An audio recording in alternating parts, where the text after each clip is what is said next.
السلام علیکم ورحمۃ اللہ وبرکاتہ۔ الحمد للہ وکفا والسلام علی عبادہ الذین اصطفیٰ، اما بعد، قال اللہ تبارک وتعالی فی القرآن الکریم، اعوذ باللہ السمیع العلیم من الشیطان الرجیم، بسم اللہ الرحمن الرحیم، ان اللہ وملائکتہ یصلون علی النبی یا ایھا الذین آمنوا صلوا علیہ وسلموا تسلیما۔ اللہم صل علی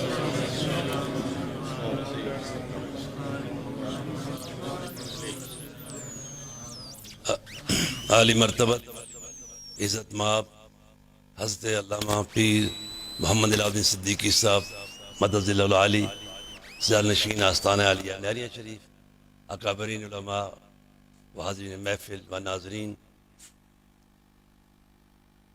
اسلام کی پوری تاریخ جس کا میں نے مطالعہ کیا ہے، جتنی کتب میری نظر سے گزری ہیں، سرور دو جہاں محمد رسول اللہ صلی اللہ تعالی علیہ وسلم کے بعد ایک جملہ ہے، حضور صلی اللہ علیہ وسلم فرمایا کہ اللہ نے جو مجھے عطا کیا وہ میں نے سارا سینہ ابو بکر رضی اللہ تعالیٰ میں منتقل کر دیا ہے۔ یہ ایک جملہ آپ کے ذہن میں رہے گا تو پھر میری پوری بات آپ کے سمجھ میں آ جائے گی۔ یہ جو فیضان نبوت تھا خلافت راشدہ میں منتقل ہوا، اور خلافت راشدہ کے بعد جب ملوکیت کی آمد ہوئی، خونخوار مخلوقات مارد وجود میں آئی، اور اسلام کو ملوکیت نے اپنے سانچے میں ڈالنے کے لیے ہتھ کنڈے استعمال کیے۔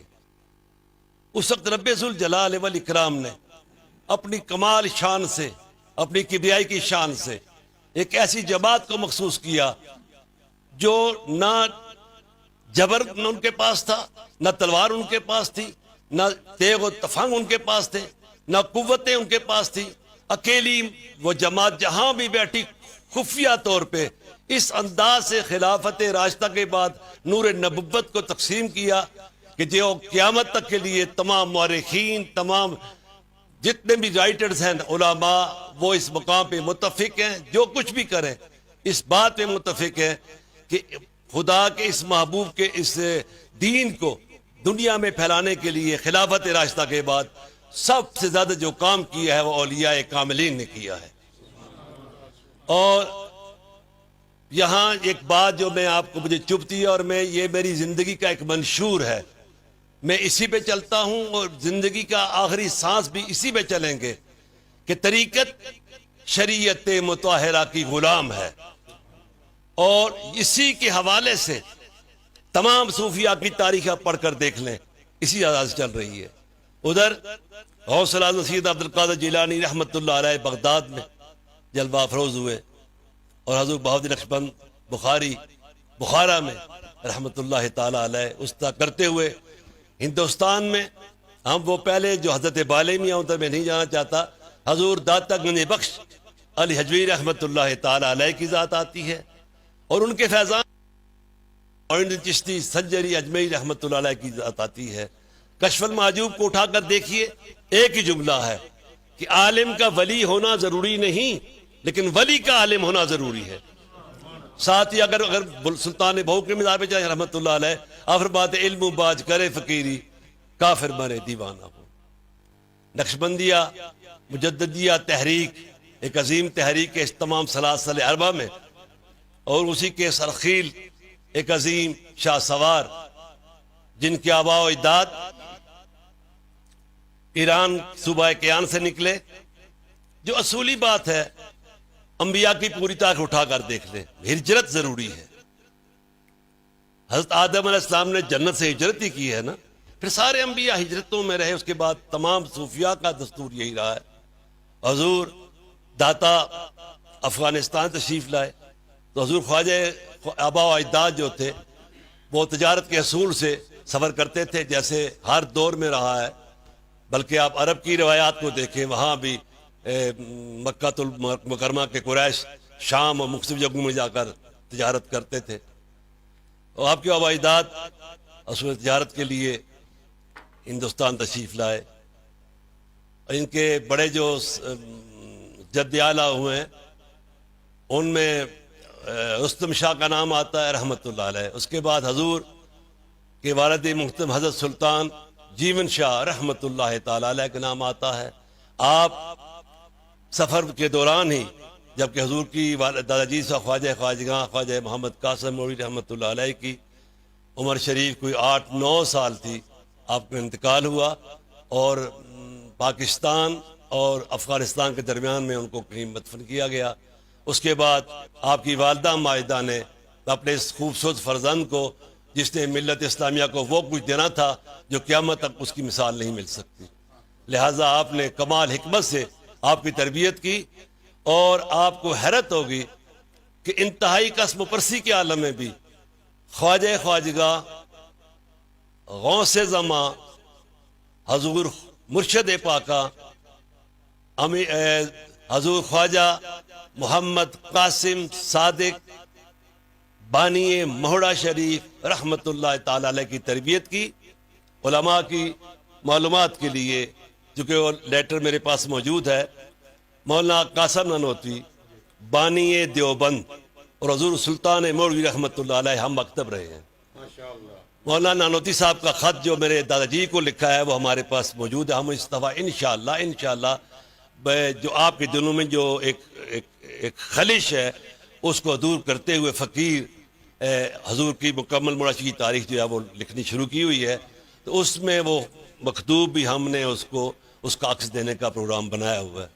تو اس کے بعد چونکہ حضور بہت خوبصورت تھے، میں آپ کو کیا بتاؤں، آپ نے ان کا فوٹو دیکھا ہوگا تو وجید تھے. یعنی میرے پاس وسکٹیں موجود ہیں، حضرت صاحب کو بھی میں نے دکھائی ہے. 54 انچ آپ کی چیسٹ تھی، اس سے آپ کی قوت اس کا اندازہ آپ لگا سکتے ہیں. مشہور واقعہ ہے کہ کہیں آپ جا رہے تھے تو سکھ دنگل میں تھا، تو ان کو لڑکا یہ مسلمان ایک بھی ہاتھ دیا ہوگا، مسلح گر گیا. حضور خواجہ نے لنگوٹا کس لیا، تو ابھی ولایت کبھی تو پروگرام ہی کوئی نہیں تھا، تو 1 منٹ میں سکھ کو گرا دیا. سکھ کی کوئی ہڈی بھی ٹوٹ گئی، دنگا بج گیا. حضرت صاحب کو لوگوں نے اٹھا لیا. تو کسی درویش نے آپ کے کان میں کہا ہے محمد قاسم خیال رکھو، تم کسی اور کام کے لیے اٹھے ہو، اس کو چھوڑ دو. وہ تمنا پیدا ہو گئی. تو یہ ابتدائی مراحل تھے. بہت ابتدائی مراحل کی بات کریں، میں چاہوں گا کہ اس کی بھی آپ وضاحت کریں کہ حضور بابا جی صاحب رحمۃ اللہ علیہ کی جو پیدائش ہوئی ہے یہ وہیں ایران میں ہوئی ہے کہ یہاں جب ہجرت کر کے آئے تو؟ پیدائش یہ پہلی بار تو آئے جب نا، جی اس وقت پیدائش ہو چکی تھی. جب گئے جی تو واپسی جب دوبارہ آئے تو پھر ان کے وصال وہاں پہ ہوا. ٹھیک. تو حضور قبلہ عالم کی تعلیم کے بعد پھر آپ جب اس مقام پہ پہنچے، غربت صحیح سی بات ہے، بے پناہ حالات خوفناک تھے. تو آپ راستے ہوئے کہیں جاتے ہوئے مری کی طرف جاتے ہوئے تلاش مرشد میں تھے. مری جاتے ہوئے کسی جگہ نیند آ گئی تو اس طرح لیٹے تو کسی آدمی ٹھوک مری درویش نے.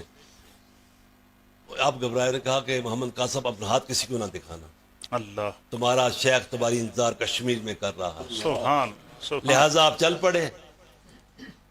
میں پوری باتیں کروں گا. جی جب مظفر آباد پہنچے جی تو مظفر آباد میں چھوٹا تھا، مظفر آباد کا 5-4 ہٹیاں دکانیں ہوں گی. تو آپ نے محراب کو دیکھا، ممبر کو دیکھا، تو آپ نے پوچھا ویسے مولوی صاحب یہ کیوں رکھا ہے، یہ آپ اس پہ بیٹھ گئے. مولوی صاحب نے غصے میں قرآن شریف اٹھا کے حضور کے ہاتھ، جو اس پر بیٹھتا ہے وہ یہ پڑھ کر سناتا ہے. اللہ. حضور نے جب خطبہ شروع کیا تو مولوی صاحب کو لرزہ ہو گیا. خطبہ کے بعد حضور نے تقریر کی، رش ہو گئی، مسافرآباد شہر بھر گیا پورا. انہوں نے کہا نہیں، ہم رات کو بعد نماز عشاء پھر تقریر آپ نے کی. انہوں نے کہا مولوی صاحب میرا یہ منشور نہیں ہے، نہ میں یہ خطابت تلاش کر رہا ہوں، میں کسی اور دکھ میں ہوں، کسی کی تلاش میں ہوں، کوئی میری تلاش میں ہے. اللہ. لہٰذا پھر انہوں نے نام لیے، یہ فلاں یہ فلاں. جب قرآن شریف کا نام آیا حضور فرماتے کہ میرے دل میں دھڑکنیں تیز ہو گئی، دھڑکن تیز. میں کہا بس سبحان. میں چل پڑا. جب میں اوڑی پہنچا، اپنے 8 مقام سے پہلے پہنچا تو وہاں سے راستہ جا رہا تھا قرآن شریف کی طرف. قرآن شریف کا مہینہ تھا اپریل کا، وہاں مکئی کاشت ہو رہی تھی، مکئی بیل تو تھے نہیں، تو کدالوں کے ساتھ حضور خود خواجگاہ نظام الدین کیانوی رحمۃ اللہ تعالی سبحان اللہ۔ مکئی کاش کر رہے ہیں، نگاہ پڑتی ہے، کہتے ہیں مولوی بڑی انتظار کروائی ہے. اللہ اکبر۔ اور آپ کو حیرت ہوگی کہ حضور کو وہیں بیعت فرمایا جاؤ مولوی مسلم جا کر بیٹھو اور اس کام کو کرو جو تمہیں میں نے دے دیا ہے. رات کو 2 بستر حضور نے بھیجے. حضور قبلہ خواجہ قاسم علی رحمۃ اللہ فرماتے ہیں کہ میں نے کہا کہ بستر 2 آئے ہیں اور پھر نیند سے بہتر نہیں کہ میں ذکر کروں. تو ساری رات میں 7 لطائف آپ کے متحرک ہو گئے. صبح جب حاضری ہوئی اشراق کے بعد حضور نے استہ دیکھا مجمع کو دیکھا، فرمایا 12 سال لے لانگریو، جہاں پہ آج یہ مولوی ایک رات میں پہنچا وہاں تم 12 سال میں نہیں پہنچ سکے. پکڑا، دستار عطا کی، جبہ عطا کے ہو، جاؤ مولوی وہاں ایک ہی دن وہاں بیٹھو جہاں حیوان بھی ڈرتے ہوں جانے سے، خبردار جنگل میں چلے جاؤ. لہذا چلتے چلتے جب یہاں آئے، موڑا شریف کا نام تھا، سیغانی پڑی، ایک جانور ہوتا ہے سیغ، وہ فصل بہت کاٹتا ہے، وہ بہت تھی یہاں پہ، شیر بھی تھے، یعنی بے پناہ خوفناک جنگل تھا. ایک پتھر دیکھا آپ نے، اس پر آپ بیٹھے. اس پتھر کے نیچے، اس کو ہمارے ہاں پتھر کے جو پڑی ہے، پتھر بڑی، اس کو پڑی کہتے ہیں، اس کے نیچے ان کی کھو تھی، ان کی سیہوں کی، اس کا نام تھا سیانی پڑی، جس کو آج آپ موڑا شریف کہہ رہے ہیں. حضور قبلہ عالم فرماتے ہیں میں بیٹھ گیا، سے ادھر سے آئے ادھر سے، میں نے کہا بار الہ میں نے سارے جہان کو چھوڑ دیا تیرے لیے، اب میری حفاظت تیری ہے، مجھے نہیں پتا، میں بیٹھ کے مجھے مرشد نے کہا ہے. لہٰذا آپ 40 دن کے بعد بقول نمبردار محمد شریف نور المرکز 40 دن تک اسی پڑی پر اسی پہ بیٹھے، نہ روٹی نہ پانی، خود آتا رہا. واہ 40 دن کے بعد مکان چھپڑ بنا لیا نا لوگوں نے. جی جی. جب آپ مولوی صاحب نے شریف صاحب نے کہا کہ آپ وہ نکلیں گے باہر تو لوگ ہوں گے، آپ ہی گھر سے آٹا مانگا، آٹا ٹھاک لیا، دال کٹھی کی اور پکائی. پکانے کے بعد لنگر تیار ہوا. جب حضور نکلے باہر، محمد شریف صاحب میں نے ان کو دیکھا ہوا ہے، کہنے لگے پیر صاحب ہم اس بات پہ حیران تھے کہ جب حضور نکلے باہر تو سندھ تک کے لوگ وہاں کھڑے تھے ہاتھ باندھ کے، یہ کیا ہوا؟ اللہ سندھ کے لوگ موجود تھے، پنجاب کے، سری نگر کے، کشمیر کے لوگ وہاں موجود تھے. اللہ اور پھر وہاں جس جگہ پہ آپ بیٹھے وہیں دربار بنا، وہیں تخت آیا، وہیں مکان بنا، اسی پر 80 سال تک نن بریک اللہ اکبر متواتر وہاں بیٹھے. سبحان 80 سال میں ایک مرتبہ حکم ہوا کہ تم، خواجہ صاحب مرشد پاک نے کہا کہ تم کہیں اپنے چورا شریف جاؤ. اللہ. لہذا چورا شریف کے لیے روانہ ہوئے، 2 گھوڑیاں لی صاحبزادگان کے لیے. جب پنڈی پہنچے بقول حضور والد صاحب رحمۃ اللہ علیہ کے کہ اتنا ازدحام ہو گیا، اتنی پبلک آ گئی کہ آگے جانے کا کوئی پروگرام بن ہی نہ سکا. لہذا حضور وہیں سے واپس موڑا شریف آئے. پھر سوائے اپنے مرشد پاک کے کہیں آپ نہیں گئے، وہاں سے کہیں نہیں. کہیں نہیں گئے. اللہ. 80 سال تک مستقل بیٹھے. اور یہ بات ازہر من الشمس ہے کہ عروۃ الوثقی خواجہ محمد معصوم ہندی رحمۃ اللہ علیہ کے 350 خلفاء تھے. حضور خواجہ غوث زمان خواجہ محمد قاسم صادق موئی رحمۃ اللہ علیہ کے 750 خلفائے مجاز تھے اللہ. جو صاحب ارشاد تھے سبحان اللہ. رحم اللہ علیہ مجمعین. اور اس کے بعد تقریباً 32,000 وہ خلفاء تھے جن کو اپنے جھنڈے دیے اور کہا جاؤ اپنے علاقے تھوڑا کوئی فیض پہنچایا کرو. اللہ. یہ فیضان کا عالم تھا. اس میں اگر میں خلفاء کے نام لوں تو میرا خیال ہے وہ ایک بہت طویل سی فہرست ہو جائے گی، لیکن مجتہد خروارے میں یہ یہ بات چاہوں ضرور. گا حضرت کہ اس کی بھی تھوڑی سی وضاحت کریں کہ آپ کے خلفاء جو پوری دنیا میں پھیلے ہیں تو وہ کن کن ممالک میں اور کہاں کہاں تک گئے؟ پاکستان، جی. ہندوستان، افغانستان، کشمیر ساری جی. اس میں. اور کچھ لوگ ایک آب گرمی ایک شہر ہے اپنے اس میں بلوچستان ایران میں، جی جی. وہاں تک. ٹھیک. جی ہاں. ایران سے اس لیے رہا کہ ایران کے جرنل پیر غلام مصطفیٰ شاہ پیر ایرانی میں شعور ہوئے ہیں، وہ صاحب کے عظیم خلفاء میں سے تھے، ان کی قبر حیدرآباد میں ہے ستر میں۔ ماشاءاللہ، میں بھی اور ایک جہاں اس وقت حضور پیر اولیاء بادشاہ صاحب کے علمی اور روحانی فیضان سے اپنے ناظرین کو یہ بھی بتائیں کہ یہ جو ویژول آپ دیکھ رہے ہیں مناظر، یہ دیکھیں آپ، یہ موڑا شریف میں سالانہ عرس کے جو موقع پر جو وہاں پر ہزاروں کی تعداد میں زائرین آتے ہیں، یہ اس پہاڑی کو آپ دیکھیں کہ اس پہاڑی کے اوپر جو ہزاروں جو ہے فرزندان توحید ایک ولی کامل کے مزار پر حاضر ہو کر وہاں پر اکتساب فیض کر رہے ہیں۔ یہ وہ منظر ہے موڑا شریف کا، اور یہ موڑا شریف کی وہ وادی اور وہ علاقہ آپ کو دکھایا جا رہا ہے۔ اور اس وقت یہ آپ جو تصویر دیکھ رہے ہیں قاسم فیضان نبوت دنیا نقش بند کے نیر تاباں حضور بابا جی صاحب محمد قاسم مولوی رحمۃ اللہ علیہ کا یہ مزار پر انوار آپ کو دکھایا جا رہا ہے۔ اور اس مزار پر جو عرس ہے اور وہاں پر آنے والے جو زائرین جو ہزاروں کی تعداد میں ہیں، یہ اس کا منظر اور یہ موڑا شریف کا محل وقوع ہے جو اس وقت نور ٹی وی کی سکرین کے ذریعے آپ کو دکھایا جا رہا ہے۔ ماشاءاللہ حضور پیر صاحب، سب سے پہلے تو میں آپ کو خراج محبت پیش کرتا ہوں۔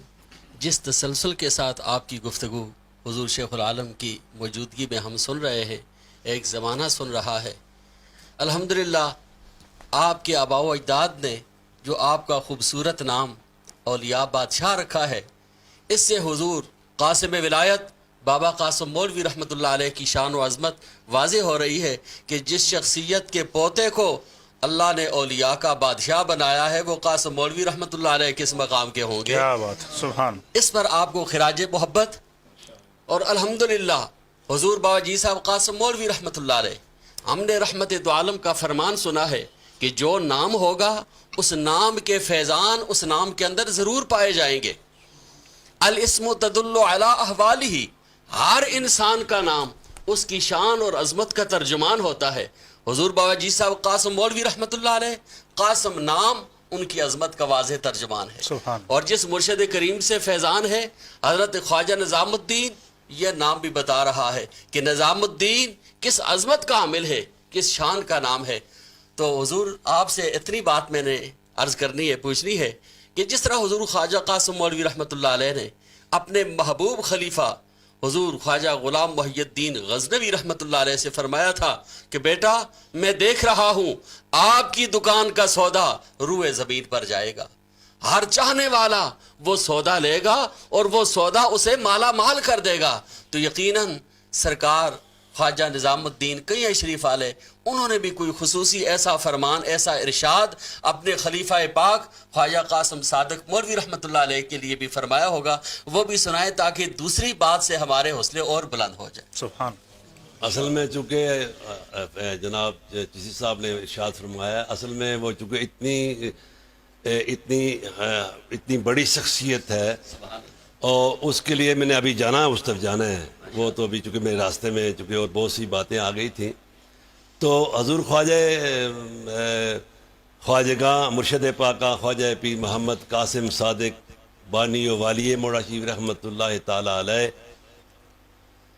میں آپ کو کیا عرض کروں کہ بندہ جو بھی گیا بامراد ہو کے آیا۔ ایک بات یہ تھی، دوسرا یہ تھی کہ یہ علماء برتن تیار کرتے تھے، صوفیاء کی ان میں مقام حق الیقین برتے تھے، فیضان دیتے تھے، لیکن موڑا شریف کی کیفیت یہ تھی کہ خواجہ خود برتن بھی بناتے تھے، خود اس میں ڈالتے بھی تھے۔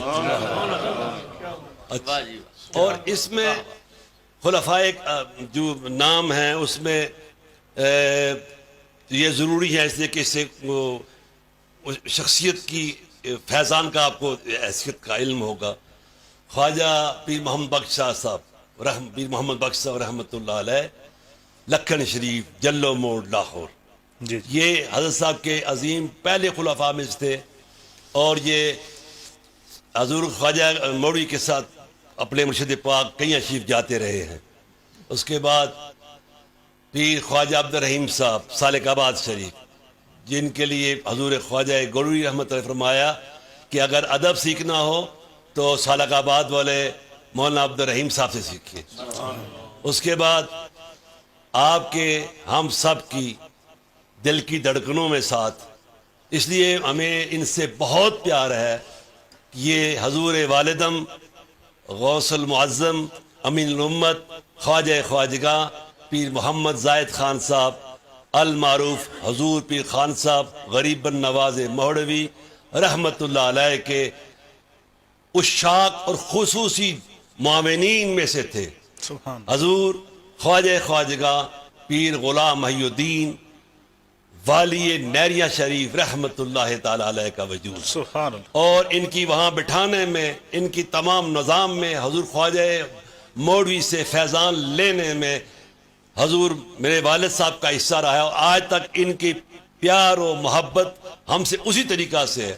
ہم جہاں بھی جائیں، جو کچھ کریں، یہ ہمارے ساتھ رہتے ہیں. ماشاءاللہ. سبحان اللہ. سبحان اور ایک بات ہو گئی. اس کے بعد آپ آ جائیں کشمیر میں. ادھر ایک تو میاں فیض اللہ صاحب ہوئے سری نگر میں، جی جی. اس کے بعد صوفی رحیم داد صاحب ہوئے ہیں ادھر اپنے راجوری میں، سائیں راج ولی صاحب ہوئے ہیں راجوری میں. اس کے علاوہ اگر لیں تو بہت سے نام ہیں. ادھر آ جائے پھر واپس پنجاب کی طرف. پنجاب میں بہت حضرت خواجہ امام علی شاہ صاحب بنگالی شریف، یہ خصوصی خلفاء میں سے تھے. اور پیر محمد وہاب شاہ صاحب، عبد الوہاب شاہ صاحب توری شریف ایبٹ آباد، وہ بھی اسد عظیم خلفاء میں سے تھے. اور پیر غلام مصطفیٰ شاہ صاحب پیر ایرانی. ان کی ایک بات عرض کرتا ہوں، یہ حضور کی فیضان کی عظیم مثال ہے. پیر ایرانی رحمۃ اللہ علیہ ایران کی فوج کے جنرل تھے، یہ بریگیڈیئر تھے. حضرت علی کرم اللہ وجہ الکریم کے مزار پہ گئے. انہوں نے وہاں اعتکاف کیا. اعتکاف میں انہوں نے کہا کہ مجھے روحانی سیٹسفیکشن چاہیے، کوئی بتائیں. حضرت علی نے فرمایا کہ تم ہندوستان پنجاب میں جاؤ، ہندوستان پنجاب میں. وہاں پر اتنا کہا. شاہ صاحب خود فرماتے ہیں چل پڑا. جب چلتے جتنی بھی خانقاہیں تھی پنجاب کی، وہ ساری دیکھی. اگر تھک کے میں نے سب جو سامان تھا پروٹوکول سب خالی کیا. اکیلے میرے پاس کوئی 14 روپے، وہ بھی کچھ کھوٹے کچھ کھرے وہ پاس رہ گئے. میں چل پڑا مری کی طرف. جب چھرا پانی پہنچا تو مخلوقات خدا جاری جھنڈے اٹھائے ہوئے ذکر کرتے ہوئے. میں نے پوچھا آپ کہاں جا رہے ہیں؟ جی ہمارے یہاں مرشد ان کا عرس ہے. جو آپ کو ایک ہلا دینے کی بات ہے، پیر ایرانی شاہ صاحب فارسی والے ہیں، حضور غوث وہاں بیٹھے ہوئے ہیں، مخلوقات جا رہی ہے، وجد کی کیفیت میں ہے، عرس کی کیفیت ہے. اور حضور نے فرمایا بچہ ایرانی آپ کو شیر خدا حضرت علی مرزا نے خواب میں کیا ارشاد فرمایا تھا؟ اللہ اکبر. اتنی سی مثال کافی ہے. سبحان اللہ. بقول پیر ایرانی شاہ صاحب رحمۃ اللہ علیہ حضور سے بیعت ہوئے، 3 سال تک دربار عالیہ میں رہے. اللہ. اس کے ایک اور فیضان بتاتے ہیں. جب واپس تہران گئے تمام لوگ اکٹھے ہو گئے. انہوں نے کہا کہ تم گئے تھے روحانیت کے لیے، تو کون سا طریقت لے آیا؟ تو وہ کہنے لگے اگر میں نے کہا نقش بندی ہے تو وہ سیدنا ابوبکر صدیق پہ پا جاتی ہے، اور یہ سب اہل تشیع ہیں. انہوں نے کہا نہیں وہ سلسلہ قاسمیہ ہے. اچھا ہمیں بھی بیعت کے وہ اسنداد جب چل پڑی تو آپ ان کی حصی قوت دیکھیں. جی جی. کہنے لگے غلام مصطفیٰ شاہ ہمارے دل میں ابوبکر صدیق رضی اللہ تعالیٰ عنہ کی محبت بہت آ رہی ہے، کہیں تم نے مجھے سلسلہ نقشبندیہ میں بیعت تو نہیں کر لیا؟ اللہ اکبر. یہ مقام تھا. اس کے بعد یہ وہ لوگ ہیں. پھر چونکہ ایک بات اور عرض کر دوں کہ ایران جہاں سے ہمارا تعلق ہے، اور یہ جو شاہان ایران جن کی 3-4 ہزار سالہ سلطنتیں گزری ہیں، سلطان ان زمانے میں لہراسب تھا، تہماسب تھا، گلتاسب تھا، یہ جتنے نوشروان عادل تھا، جمشید تھا، یہ کیکاؤس تھا، یہ سارے ہماری فیملی کے لوگ تھے جس سے ہماری فیملی چلتی ہے. مائی شہر بانو رحمۃ اللہ تعالیٰ علیہ یا رضی اللہ تعالیٰ جو بھی کہہ لیں، وہ سیدہ امام علی مقام کی جو زوجہ تھی وہ بھی ہماری اس فیملی سے تھی. تو حضور قبلہ عالم نے فیضان تقسیم کیا، اور ایک شخص آیا، گھوڑی ہاتھ میں پکڑی ہوئی ہے، کالا رنگ تھا اس کا. تو اس کو لوگ اندر نہ جائے، وہ لوگوں کہا یہ اندر کیوں نہیں آتا؟ عرس تھا. اسے کہا جی میں تو مری میں جو عیسائی انگریز ہیں ان کے لیے وہ حرام گوشت بنا کے دیتا ہوں، میں سانسی ہوں، یہ گھوڑی آپ کے لیے لایا ہوں. حضور نے فرمایا اس کی آہو کہ می خدا